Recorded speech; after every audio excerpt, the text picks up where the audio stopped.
জায়েদ খানের mobile phone swimming পুলের পানিতে ছুঁড়ে ফেলেছেন ক্রিকেটার সাকিব আল হাসান।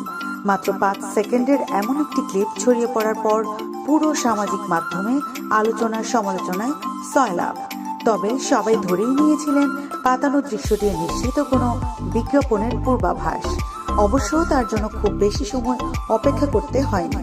দুদিনের মধ্যেই দেখা গেল মোবাইল আর্থিক পরিষেবা নগদের বিজ্ঞাপনের অংশ ছিল সেই পাতানো দৃশ্যটি, যে বিজ্ঞাপন নিয়ে সামাজিক যোগাযোগ মাধ্যমে রীতিমতো আলোচনা তুঙ্গে। এরই মধ্যে বিজ্ঞাপনের টিজারও প্রকাশ করেছেন নগদ, যেখানে দেখা যায় প্রথমবার এক ফ্রেমে ধরা পড়েছেন দেশের ক্রিকেটের পোস্টার বয় সাকিব আল হাসান এবং সময়ের ভাইরাল কিং জায়েদ খান।